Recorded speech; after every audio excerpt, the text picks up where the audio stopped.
Welcome back to PSC Tech Byte. Today we keep on talking about Bicep, and specifically I want to show you how you can use a Bicep template in an Azure DevOps pipeline. In fact, in a pipeline you can easily rely on Azure CLI or Azure PowerShell to do the provisioning of Azure resources at the end of the execution of a pipeline. And you can do that relying on the Azure CLI command AZ deployment group create. In order to be able to do that, you will also need to have a service connection in your Azure DevOps project in order to be able to target the subscription or the resource group where you want to create your resources. So let me move to the new environment and let me show you how to do that in practice. Let's imagine that you want to deploy a bunch of services in a target Azure resource group using an Azure DevOps pipeline. This is my target resource group, and as you can see, it is empty right now. First of all, you need to register an application in the Azure Active Directory under the cover of the target subscription where you want to deploy the resources.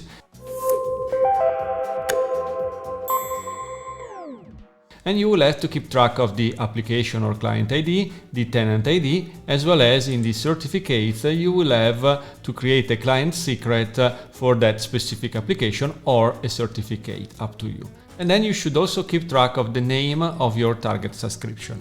Then, if you switch to Azure DevOps, in Azure DevOps, you may have a project where in the settings of the project, you have to configure a service connection to your target Azure environment. I already did it. And you can create a subscription simply by saying that you want to create an Azure Resource Manager subscription. And you will have to specify the credentials you want to use. For example, if you will select Manual Service Principal, you can then provide the subscription ID that you copied before, the subscription name, the client ID, the shared secret, client secret of the application you registered or eventually the certificate, and the tenant ID. You can verify the connection and provide it a name. This name will be really important because if we go back to our Azure DevOps project, in the pipelines, I configured a pipeline which allows me to do the actual deployment of the resources. Here, I'm just triggering whenever there is a change on the main branch. And what I'm going to do is to use the Linux-based environment and VM, and I'm configuring a few variables like, for example, the name of the target service connection that I want to use. This has to be the name that I provided for my service connection, the resource group name that I want to use, the location of my resources, and the Bicep file that I want to use.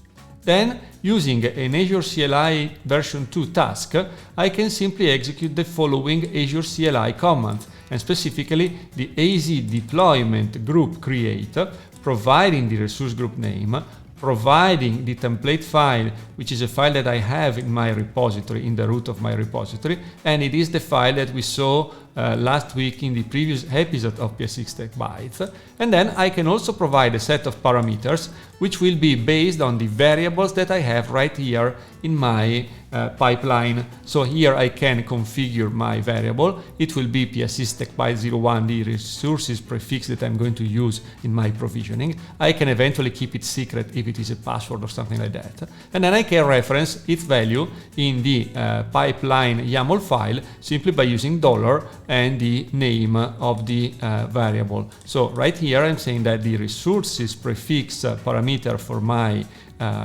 Bicep file will be the content of the variable. We can eventually have a look at the Bicep file itself, but as I said, is the one that we used last week in the previous episode of PSC Tech Byte. And right here you can see that I'm looking for a parameter called resources prefix, which I'm going to use in all of the names of the resources. So back to the pipeline, I can simply click on the three dots and say run pipeline. If I will execute this pipeline using the main branch, it will take a little bit of time, but I will be able to see that it is going to do the actual deployment of all of the resources in my target Azure environment.